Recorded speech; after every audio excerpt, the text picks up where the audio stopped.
Saludos, mi gente linda de Ocala. En este día tenemos a una de nuestras líderes espirituales, ministros, de todo un poco.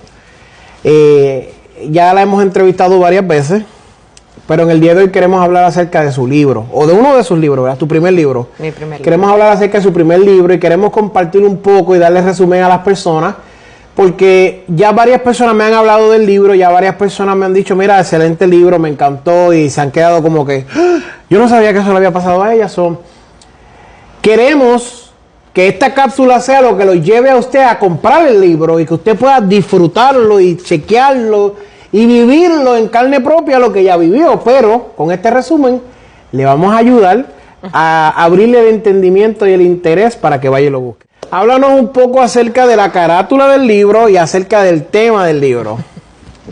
Bueno, primeramente, bendiciones. Mi nombre es Xiomara Díaz, Yes. también autora y escritora de mi primer libro, Metamorfosis, Tu realidad no es la verdad. Y la carátula tiene unos bordes, comienza como con unos bordes oscuros en color negro y después se va como transicionando a unos colores rosita y violeta con mariposa, pues porque comienzo hablando en que cuán oscura era mi vida y en tener un encuentro, conocer de Dios, transformó y hizo mi vida con más colores. Yo quiero hacerte una pregunta. ¿Dónde lo podemos conseguir? Lo puedes conseguir escribiéndome personalmente en mi página Facebook, Ministerio Mariposas Transformada, o también lo puedes conseguir en Amazon con el título Tu realidad no es la verdad. Rápido, lo van a ver aquí. Esa es la carátula, por aquí en algún lugar. Bien, continuamos. Ya hablamos de la carátula, ya vamos al primer capítulo. ¿Qué trata el primer capítulo? ¿Cuál es el tema? Danos esa profundidad que necesitamos. Pues está dividido en 5 capítulos y el primer capítulo comienza hablando de mi nacimiento, comienza hablando ¿verdad? De lo que es realmente la niñez, pero todo capítulo comienza con una pregunta. Okay. Y el primer capítulo comienza con la pregunta de ¿por qué nací? De estos padres, por qué mi familia es esta y por qué no es otra. Comienzo con esos tipos de preguntas porque quiero que el lector se identifique, vea, porque creo que todo niño se hace preguntas, claro. Todo niño se cuestiona, creemos que los niños no tienen su propia mente o su manera de pensar, pero sí. Y esta niña pues nació con condiciones médicas, en la cual nunca se le encontraron diagnósticos. Vi una mamá en que estaba metida en hospitales, saliendo de hospitales, buscando solución y nunca hubo una solución. Y entonces, debido a que pues nacen mis otros hermanos y nos removimos o nos transferimos a Puerto Rico a vivir. Ok. ¿Dónde naciste? En Brooklyn, New York. Nueva York. Qué curioso, porque ahora mientras vuelvo y escucho tu historia, siento que es una historia que resuena con muchas personas. Sí. Que tal vez tuviste una niñez que para ti tal vez fue extraña, pero en ese momento no era lo que es hoy. Con los avances en la medicina, los avances en la comunicación. Y me imagino que ese trasfondo de venir de los Estados Unidos, que estamos acá ahora, a Puerto Rico fue como un pequeño choque, ¿verdad? Correcto. ¿A qué edad llegaste a Puerto Rico? A los 4 años. A los 4 años, que ya tú sabías lo que era Burger King, McDonald's y Kentucky. Correcto. Y llegaste a Puerto Rico ahora a comer vianda, bacalao y... Qué terrible. Capítulo número 2. En el capítulo número 2, entonces comienzo a hablar en lo que fue ese cambio, esa transición en Puerto Rico, en donde pues comienzan las disfunciones en el matrimonio de mis padres, se divorcian mis papás, y comienzo entonces a hablar en cómo fue mi madre afectada mentalmente, y cómo esto también nos afectó, porque tener una madre enferma, pues también te afecta a ti, claro. Especialmente cuando eres la mayor, porque yo soy la mayor de 4. Así que entonces comienzo a ver, ¿verdad?, cómo mi papá rehace su vida nuevamente y ver a una mamá que no está estable emocionalmente, tiene depresiones, tiene momentos de locura. Le dijeron que aún tenían episodios de locura, bipolaridad, desorden de personalidad. Y entonces comienzo a vivir eso dentro de esta trayectoria de 2 años. Entonces después mi mamá me abandona. Mi mamá, con todas estas condiciones, fue tan fuerte que decidió abandonar el hogar y dejarnos a 4 niños en el hogar solo. Entró ahí en detalles cómo fue esa noche en que me entero que mi mamá recogió sus cosas. ¿A qué edad te dejó? A los 7 años ya, ahí. Wow. A los 7 años de edad, la noche estaba lloviendo, mi hermanito estaba llorando por leche. Cuando despierto me pregunto dónde está mami, porque el nene está llorando y nadie se para. Y cuando voy a buscarla al cuarto, pues no está mamá, no hay ropa, no veo nada. Y entonces pues esa fue la noche más larga de mi vida. Me imagino. En donde obviamente ocurrieron otros eventos, claro, en que quedé traumatizada. Cuando ya logro conectarme con mi papá, pues ya era el otro día. Sí, que ya habían pasado en tu mente 10 años. Correctamente. Entonces hablo de esa transición, hablo también en cómo mi papá recibe la custodia. Mi mamá se había cambiado el nombre cuando salió de Puerto Rico, eso no fue fácil localizarla. Ella se fue y se fue, cambió su nombre y fue bien difícil localizarla. Fue como hasta los 12 años que yo no volví a saber de mi mamá o ver a mi mamá. Como 5 años después. 5 años después. Wow. Y qué interesante que esto le pasa a muchas mujeres. Sí. Que entran lo que es, yo diagnosticando yo acá sin ningún tipo de conocimiento otro que el que yo he vivido. Correcto. Que viven un trauma y viven ese fracaso de ellas, así lo catalogan, porque un divorcio no necesariamente es un fracaso, pero en su mente fracasé. Mi primer amor, esta persona que yo le entregué mis años, mi vida, todo. Correcto. Sí, porque mis papás eran jóvenes, mi mamá tenía 16 años nada más cuando me tuvo. No, y ahora perdí todo, ¿qué voy a hacer? Yo lo único que sé es ser mamá, esposa, ahora no está, el proveedor, eso es lo que nos enseñaron. Que también nos enseñaron mal y entra en esta dinámica diferente. Wow. Y casi siempre se ve que el papá abandona el hogar y se va, pero que la mamá abandona el hogar es algo que no se habla, pero también pasa. Y obviamente lo hablo no desde la perspectiva, me gusta siempre aclarar esto, el libro nunca vino con la perspectiva de que vean a un papá o una mamá como algo malo. No, claro. Ni porque son los peores padres. Al contrario, tengo muy buena relación ahora con mi mamá y con mi papá, espectacular, pero sufrimos esos traumas, sufrimos esas indiferencias. Cada quien sufrió en el punto de donde habitaba en esa circunstancia. Claro. Porque yo lo sufrí como hija, ella lo sufrió como esposa y pues mi papá me imagino que también habrá sufrido su transición en esa separación. Y muchas veces las personas creen que es un ataque, pero no es un ataque. Correcto. Es tu realidad. Yo viví esto y yo tengo que hablarlo para que otra persona que lo está viviendo salga y sobreviva, porque esto son cosas que matan personas. Correcto. Y yo tengo que decirte, mira, yo viví eso, mi mamá no, en ese momento no estaba bien, no es una mala mamá, no es una mamá que odio, nada de eso. Hace un tiempo yo hablé de un tema bien profundo con otro ministro aquí en Ocala y le dije, yo un tiempo deseé matar a mi papá y a mi mamá también. Pero pastor, ahora tú, no, eso fue un momento. Yo veía a mi mamá bajando la escalera y la quería empujar para que se cayera. Y fue algo que yo viví. Correcto. Y vi a mi papá y también yo deseaba matarlo y esa era mi realidad. ¿Eso me hace malo? No. ¿Eran los más malos del mundo? No, obviamente no. Pero ellos vivieron eso y... Exacto, son circunstancias en nuestras vidas que obviamente nos afectan, nos pueden traumatizar, nos pueden levantar en nosotros unos sentimientos, unas raíces que no queremos, pero ese es el motivo del libro. Exacto. Es ver que como una niña que fue traumatizada en todas esas áreas de mi vida, y por supuesto hay otras cosas que no se hablan en el libro, lo hablo más cuando el Dios me permite ir a conferencia, porque hay otras cosas que no se profundizan en el libro por la intimidad de la situación. No, entiendo. Y pues hay personas que me dicen, wow, yo jamás me imaginé que pudieras tener una relación con tu mamá después de haber pasado eso. Claro, porque eso fue una situación en la cual superé, sané y ahora soy libre y puedo hablarla sin ese coraje. No, y se llama perdón. Correcto. La parte mía es que, ¿cómo tú haces esto ahora? Los perdoné. Claro. Aprendí a perdonarlo, porque eso es lo que estamos en el Evangelio, aprendimos a perdonar. Perdonar. Wow, qué terrible. Capítulo número 3.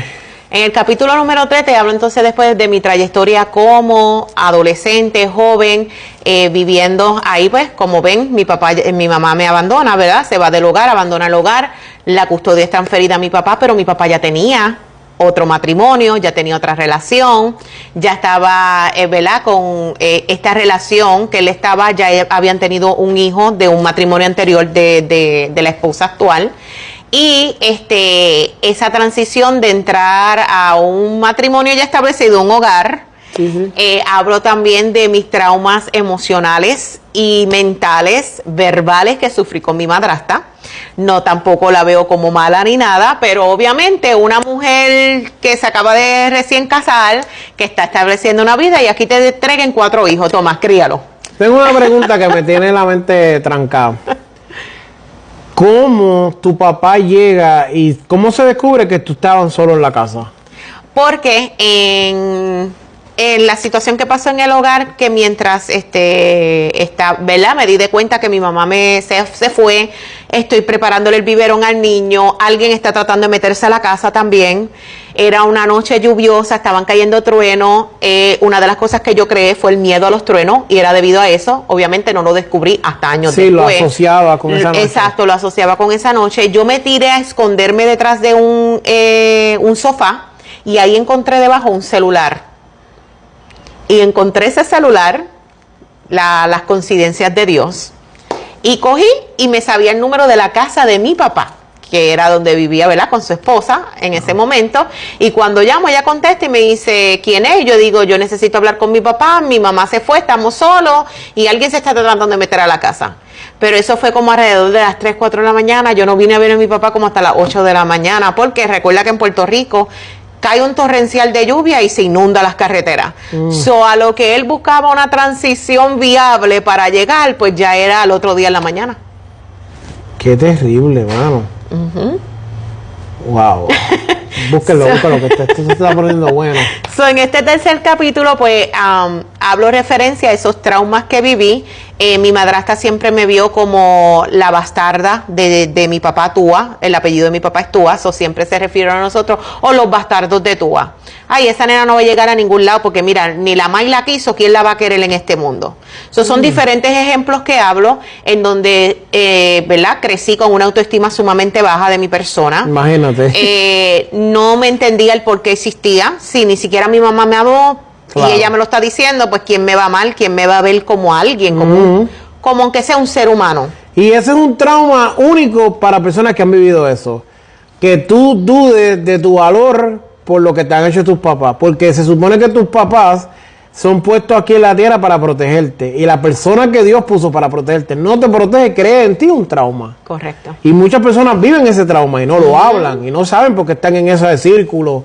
Y buscan llenarlo con otras cosas. Correctamente. Pero solamente alguien que ha estado en ese hoyo sabe cómo es que se siente. Y ahí también hablo eso porque una de las maneras que yo buscaba la atención de mi papá era siendo la mejor estudiante.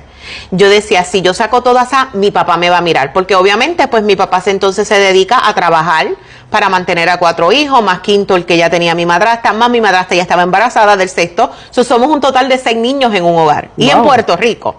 Entonces, él casi no está en la casa. Yo tengo más relación con mi madrastra, en la cual pues me trata de esta cierta manera, y yo decía, de alguna manera tengo que llamar la atención a mi papá. Participaba en todos los eventos que habían de la escuela, me hice la mejor jugadora de juego de ajedrez, me encantaba el ajedrez. Fui a competencias nacionales en Puerto Rico y todo, pero mi papá nunca estuvo.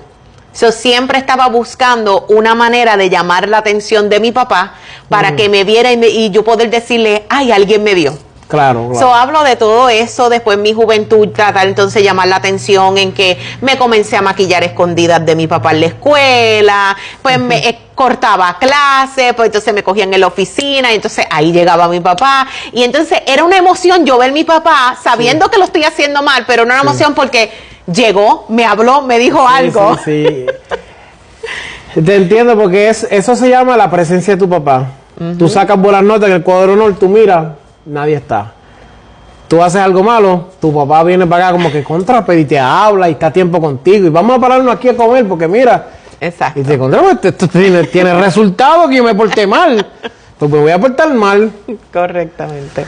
Wow. Cuarto tema. Pues en el cuarto tema ya termino el tercer capítulo mudándome después con mi mamá, porque ya mi papá me vio como un problema en el hogar. Obvio. Y me dijeron, tú eres como que la papa podrida, que si no la sacamos vas a dañar las otras papas, que eran pues mis demás hermanos.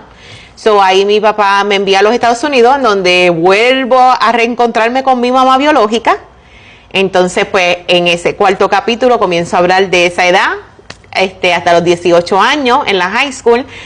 Llegué siendo muy buena estudiante, ahora tengo mi mamá, pues ahora la puedo conocer, pero mi mamá pues todavía seguía con situaciones mentales, la cual todavía estaba siendo tratada. Ya ella también había hecho su hogar. So es como que tú tratar de meterte algo que ya estaba establecido, una rutina que ya estaban establecidas. Sí, sí. So no fue la mejor relación o la mejor restauración de una relación de madre e hija. Y a los 18 años me bota de la casa. Recoge mis cosas. Ya yo conocí a quien es mi esposa actual. Éramos novios en la high school. Y entonces, pues ahí me bota de la casa. Trato de conseguir la policía para que me ayude. Pues, tú sabes, hello, ¿para dónde yo voy? En un lugar donde yo no conozco. Ya estaba aquí en Estados Unidos. Okay. En Massachusetts, en el estado de Massachusetts. Y yo dije, ¿pero para dónde yo me voy a ir si yo no conozco a nadie? Quien yo tengo es a mi mamá solamente. Exacto. Pues ahí la mamá de mi novio en ese momento pues me recoge, me lleva a la casa, yo llamo por teléfono, le cuento a mi papá, pero mi papá me dice, no hay opción que tú vuelvas para atrás. Llamo a la policía para que me devuelvan al lugar de mi mamá y me dicen, no, ya tú eres mayor de edad, nosotros no podemos hacer nada. La única opción que podemos hacer es llevarte para que te den tus papeles personales, porque obviamente al botarme de la casa con 2 bolsas de basura no tenía mis papeles personales ni nada. Pues cogí mis papeles personales y entonces ahí yo dije, quedé como que moribunda en esta vida. ¿Qué voy a hacer? 18 años, todavía no tú sabes, estaba a punto de graduarme de la high school, todavía no me había graduado, faltaban unos días, porque yo cumplo antes ¿verdad? De graduaciones. Claro. Y entonces, pues, ahí mi suegra me dijo, bueno, ¿qué más opción que traerte para aquí, para la casa? Porque no te voy a dejar tampoco en la calle. Sí, Y entonces, pues, ahí entré, pues, como una segunda hija, pero, pues, obviamente vivía mi novio, terminamos entonces viviendo juntos. Ok. Y entonces, pues, ahí comienzo a hablar de cómo fue entonces esa transición de una joven a ser como ama de casa. Sí, ser una joven. Todo lo que me estás contando, estás creando la bomba perfecta, porque estás hablándome de una joven entrando a su adolescencia con todas las hormonas alborotadas. La mamá tuya siendo recuperada, pero tratando de manejar este bote en esas aguas. Y yo decía, ya mismo la bota. ¡Pam! Botá. Botá. Sí. Correcto. Capítulo 5. El capítulo 5, entonces hablo de mi historia como esposa. Primeriza, con todos mis traumas y todas mis cargas que vengo, porque pues no hubo un momento de sanidad o de restauración o de saber qué es lo que es un hogar. Tú fuiste herida en la batalla y seguiste corriendo. Exactamente. Herida. Entonces, pues ahí, obviamente, ahí mi esposo actual tenía más que 17 años, ya yo iba para 19, o sea, ya había una diferencia de edad. Diferencia de crianza. Ahí pues entonces quedo embarazada de mi primera hija, hablo de esa transición de mi primera niña, quedo embarazada de mi segunda niña muy rápido, en cuestión de 3 meses ya yo estaba embarazada de mi segunda niña. Todos los dilemas de mis traumas, mi ignorancia como joven, siendo madre también, pues todos los caos que se ocasionaron dentro de mi matrimonio, y también sufro violencia doméstica. Porque entonces mi esposo viene de una familia que son machistas. Se hace lo que el hombre diga, cuando el hombre diga y cuando el hombre diga. ¡Wow! Sí. Y no te creas, tú estás hablando, mami, lo que me diría una persona un martes. Que la gente se cree que esto es, uy, Dios mío, no, esto tú lo ves semanal. Es gente herida que sale de la herida para la herida, para la herida, para la herida, y después se pregunta, ¿y por qué es así? Pero si no has visto todo lo que ha vivido. Exactamente. Wow. Wow. Entonces los últimos 2 capítulos, que son los capítulos de gratis, como yo le digo, que son el sexto y el séptimo, porque dije los 5 porque los primeros 5 son los del testimonio como tal. Exacto. Es como pues salgo de Puerto Rico, porque en esta situación de mi matrimonio nos mudamos para Puerto Rico a ver si pues podíamos resolver las cosas fuera del entorno donde estaba la familia de ambos, la familia de él y la familia mía, que en cierta manera pues nos estaban afectando también, porque entonces todo el mundo tenía una opinión del matrimonio. Exacto. Y quería todo el mundo tener control del matrimonio, en cómo lo podríamos llevar mejor. Obvio, siempre. Entonces en Puerto Rico pues estudié enfermería, me graduó de enfermería, pero al graduarme, tener una profesión, la violencia doméstica entonces se activó como tal. ¿Por qué violencia doméstica? Digo, se activó porque nunca hubo un tacto físico hasta en Puerto Rico.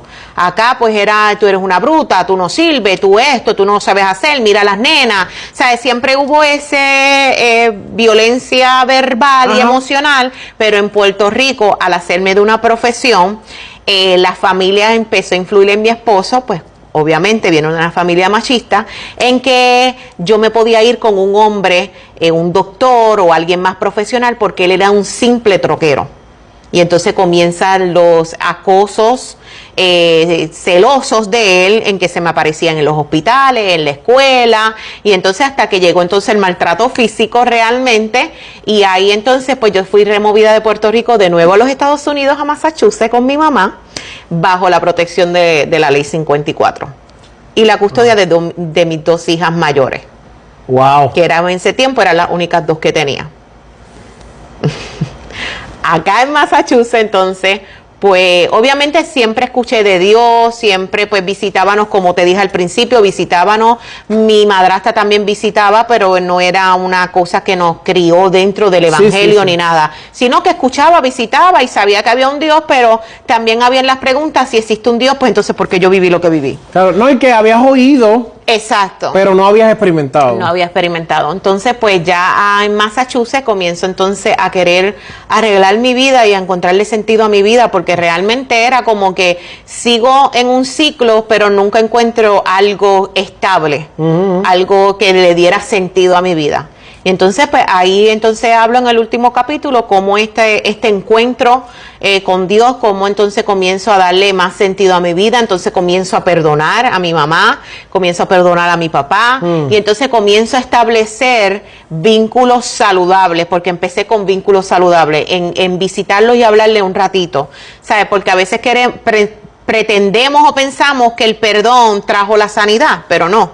Yo perdono, pero entonces después ahora una transición, un camino de sanidad. Yo te perdoné porque tú no tienes la culpa de lo que tú me hiciste. Claro. O sea, tenía que pasar esto dentro de mi mundo, tenía que pasar. Dios permitió que esto pasara porque había una rectificación en mi vida, porque había una enseñanza en mi vida, porque algo iba a suceder que se iba a convertir en esta Xiomara que te está hablando hoy en la cámara. Que era necesario. Que era necesario. Pero entonces, en esa transición de la sanidad, pues obviamente comencé primero con esos vínculos saludables. Tenía límites, hablaba, visitaba, dejé que ¿verdad? Conocieran, compartieran con mis nenas. En eso viene la reconciliación de nuevo con mi esposo. Mi esposo ya había recibido también terapias en Puerto Rico de anger management. Okay. Entonces, pues, comenzamos entonces a trabajar lo que es nuestra vida, nuestra espiritualidad, nuestro matrimonio. No nos reconciliamos rápido en el sentido de que, volviste, hola, y ya. No, empezamos de nuevo como si fuéramos novios. Claro. Empezó como un noviazgo y entonces empezamos a trabajar eso hasta que después pues realmente nacen mis 2 niños pequeños, los que tengo actualmente, y se comienza entonces a establecer un vínculo, un hogar más saludable, más sano y más estable con, ¿verdad? Con los conocimientos, la palabra de Dios y el trabajo de alma que tuvimos que hacer los 2. Para poder ser los matrimonios que somos ahora. Qué terrible. ¿Cuál es el mensaje que quieres llevar a través del libro? Pues a través del libro el punto y el objetivo principal era que todos podemos transformar lo que parece malo o el dolor o la herida o el trauma en algo bello. Porque Xiomara no hubiese sido la Xiomara que es ahora si no hubiese pasado todo eso. Y aunque el ojo humano es malo, es grave, que difícil, Pero ¿cuántas personas que han pasado lo mismo que ellos no han terminado en manicomio, en suicidio, en drogas? Puede haber otra cara, otra solución más factible y mejor como la mía. Claro, claro. No, que es una historia de triunfo, una historia de reconciliación, una historia de perdón, una historia de reconstrucción, de redención. A veces la gente se cree que ya no se acabó todo, pasó, no, final, finito, ya. Y no es así, no es tan fácil como la gente se cree. Correcto. Hoy en día te dicen, divórciate y vete, déjalo, olvídate de eso no. No, déjalo, vete, abandona, quítate. Y no, hay una historia de que pasó un proceso. Correcto. Y fuimos de un lugar a otro lugar.